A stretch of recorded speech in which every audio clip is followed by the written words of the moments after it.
Hello everyone, welcome to my channel. So continuing with the chapter that is force and pressure, today we'll discuss about the non-contact forces. In the previous videos we discussed about the contact forces, under which we discussed about the muscular force and frictional force. Today we'll discuss about the non-contact forces. Right, non contact forces में जो है दो forces का एक दूसरे के साथ कोई कॉन्टैक्ट नहीं होता है. They show the effect, right? So let's get started. What are these non-contact forces? Under the non-contact forces, we'll discuss about the magnetic force, and the other force about which we will discuss is the electrostatic force and gravitational force, right? So जो non-contact forces हैं वहाँ पे तीन forces हैं. One is the magnetic force, another one is the electrostatic force, and the third one is the gravitational force, right? So I would like to tell you I have already done the activity 11.6 and you can go through the videos to know about the activity 11.6 जहाँ पे जो है magnetic force को हमने discuss किया है, right? Now, does the magnet on the roller begin to move when the other magnet is brought near it? तो हमने जो है एक्टिविटी वहाँ पे हमने ये डिस्कस किया कि जो सेम पोल्स होते हैं वो रिपेल कर रहे हैं, जबकि ऑपोजिट पोल्स जो हैं वो जो है एक दूसरे को अट्रैक्ट कर रहे हैं, राइट? सो अट्रैक्शन और repulsion between objects can also be seen as another form of push और पुल. तो अट्रैक्शन होना मीन्स एक चीज़ का अपनी जो है खींचना, और रिपल्शन मीन्स जो धक्का देना, आपसे वो चीज़ दूर जा रही है. तो what we have discuss that force is either a push और पुल. तो अट्रैक्शन और रिपल्शन भी क्या है, ये भी एक अनदर फॉर्म ऑफ पुल और पुश है. पुल कब हो रहा है, रिपल्शन में, राइट? सॉरी, पुल कब हो रहा है, अट्रैक्शन में, और पुश कब हो रहा है, it is happening in the repulsion. Do you have to bring the magnet in contact for observing the force between them? क्या आपको यहाँ पे दो मैग्नेट को एक दूसरे के साथ टच करना पड़ा? नहीं, ये दूर से ही अपना प्रभाव दिखा रही थी. इन द केस वन, जैसे 11.10 जो फिगर है वहाँ पे आपने अट्रैक्शन देखी जब आपने ऑपोजिट पोल को एक दूसरे के सामने किया, और बी केस में आपने रिपल्शन की देखी जब जो है आपने सेम पोल्स को एक दूसरे के सामने किया. लेकिन ये कब हुआ? Without touching both the magnet with each other, right? Now ये जो है A magnet can exert a force on another magnet without being in contact with it. तो हमने ये देखा कि जो मैग्नेट है वो अपना फोर्स एक्सर्ट कर सकती है without being in contact with it. The force exerted by a magnet is an example of non-contact force. तो ऐसी फोर्स जो मैग्नेट एक दूसरे के ऊपर जो एक्सर्ट करती है वह उसको क्या बोलते हैं? non-contact force. Similarly, the force exerted by a magnet on a piece of iron is also a non-contact force. तो ऐसी फोर्स जो है मैग्नेट आयरन के पीस के ऊपर एक्सर्ट करेगा, that will be also considered as a non contact force. Non contact force में ऐसा जो है फोर्स जो है डायरेक्टली उस जो है ऑब्जेक्ट के टच में नहीं आ रही है, वो अपना प्रभाव दिखा रही है, राइट? जो दूसरी जो हम बात करने जा रहे हैं, दूसरी type of force that is also a non contact force, that is the electrostatic force. So will discuss about the activity 11.7. Take a plastic straw and cut it into nearly 2 equal pieces. So as you can see in the figure 11.11, वहाँ पे आपने एक straw का piece लिया and जो है आपने उसको इक्वली डिवाइड कर लिया है. एक पीस को आपने टेबल के साथ जो है हैंग कर दिया है, दूसरा पीस जो है आपने स्ट्रॉ का अपने हाथ में रखा है. अब क्या करना है? Now hold the other piece of straw in your hand and rub its free end with the sheet of paper. So in the case one what you will observe is, यहाँ पे आपने इसको इसी तरीके से हैंग रखना है and this you have to rub with the sheet of paper. जब आप इसको शीट ऑफ पेपर के साथ रब करोगे and you have to bring in contact with this hanged straw, तो what you will observe is it will attract. ठीक है, सो ये जो स्ट्रॉ है इसको अट्रैक्ट करेगा. Now what you are suppose to do is, so this shows कि when an uncharged object जो है उसके ऊपर जो है चार्ज ऑब्जेक्ट है वो जो है अपना प्रभाव दिखा रहा है, मीन्स अब यहाँ पे अट्रैक्शन हो रही है. अब जो नेक्स्ट सेकंड केस में आप क्या करोगे? Next rub the free end of the suspended piece of straw with the sheet of paper.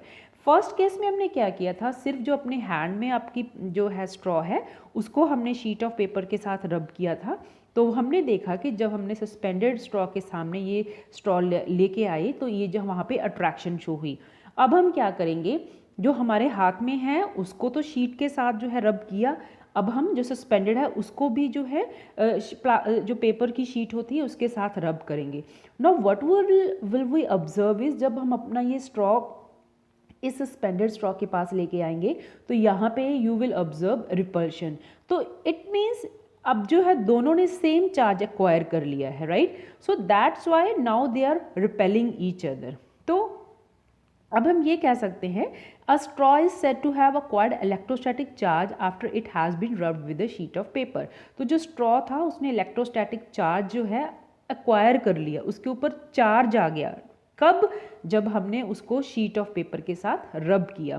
Such a straw is an example of charged body. अब जब हमने उसको शीट ऑफ पेपर के साथ रब कर लिया है, अब वो चार्ज बॉडी बन गया, right. So you must remember the example you might have read in grade 6। जब आपने एक कोम को अपने आप हेयर के साथ जो है रब करते हो, then it has the potential to attract the small pieces of paper towards it, right. Did you remember? यही केस अब यहाँ पे हो रहा है कि जो अब हम स्ट्रॉ को जो अब हम किसी कपड़े के साथ या किसी शीट ऑफ पेपर के साथ रब कर रहे हैं तो उसके ऊपर जो है चार्ज आ जाता है, जिसकी वजह से वो जो है अनचार्ज पार्टिकल्स को अपनी तरफ अट्रैक्ट करती है, right. Now the force exerted by a charge body on another charge और uncharge body is known as electrostatic force. First case में यहाँ पे अट्रैक्शन शो हो रही थी।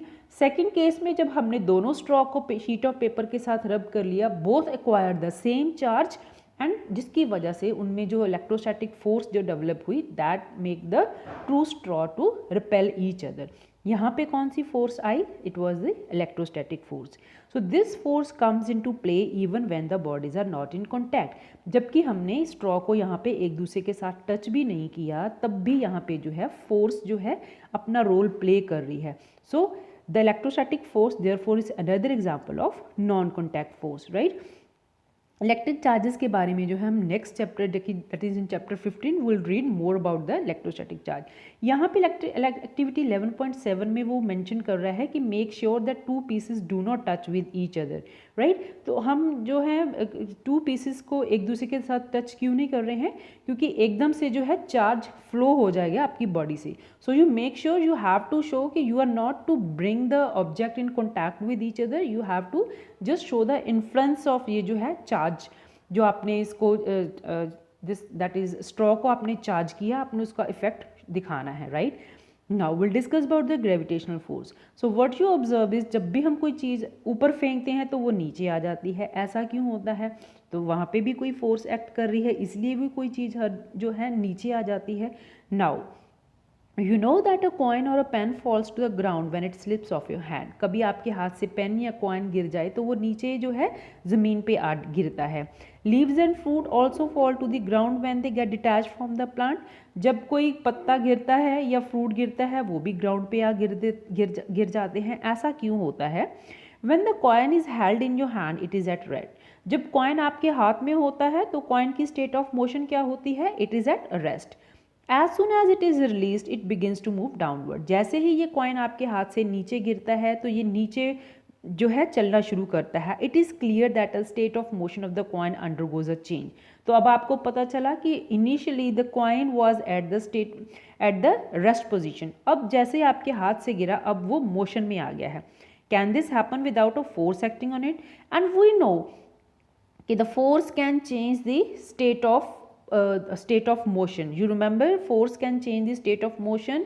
It can make the object to move, it can bring the object into rest, it can also change the direction of the motion. अब जो पहले coin rest पे था अब वो मूव कर रहा है कहाँ? ग्राउंड की तरफ। Means that is undergoing there is a change in the state of motion, right. So why did it happen? It happen because of the force. Which is this force? This force is called the force of gravity, right. जब भी हम कोई चीज़ ऊपर फेंकते हैं तो जो अर्थ है अपनी तरफ उसको पुल करती है। सो व्हाट इज पुश और pull? It is a force. जो अर्थ है हर चीज़ को अपनी तरफ अट्रैक्ट करती है। It is called the force of gravity, और जस्ट ग्रेविटी भी इसको कह सकते हैं। This is an attractive force. The force of gravity act on all objects. The force of gravity act on all of us all the time without our being aware of it. जो force of gravity है हम सबके ऊपर लागू होती है और हर time हम पे लागू हो रही है और हमें इसका पता भी नहीं है। Water begins to flow toward the ground as soon as we open a tap. Water in rivers flow downward due to the force of gravity. कभी भी जो पानी हम छोड़ते हैं वो नीचे ढलान की तरफ जाता है, और जो जैसे ही हमने देखा कि जब हम टैप को खुला छोड़ते हैं तो पानी जो है जल्दी जल्दी से ग्राउंड की तरफ जो है आना शुरू हो जाता है।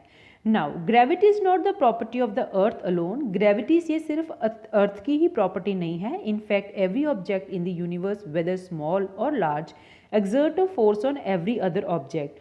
This force is known as the gravitational force. ऐसा नहीं है कि जो ग्रेविटी है सिर्फ ये धरती की प्रॉपर्टी है। In fact every object in the universe, इस धरती के ऊपर कोई भी, इस जो यूनिवर्स के ऊपर कोई भी ऑब्जेक्ट है, चाहे वो स्मॉल है या लार्ज है, वो अपनी फोर्स एक्सर्ट कर रहा है किसी दूसरे ऑब्जेक्ट के ऊपर, राइट। एक ऑब्जेक्ट है दूसरे ऑब्जेक्ट के ऊपर अपनी फोर्स एक्सर्ट कर रहा है। This force is known as the gravitational force. तो in the next video we'll discuss about the pressure. Till then you stay tuned and thank you so much for watching.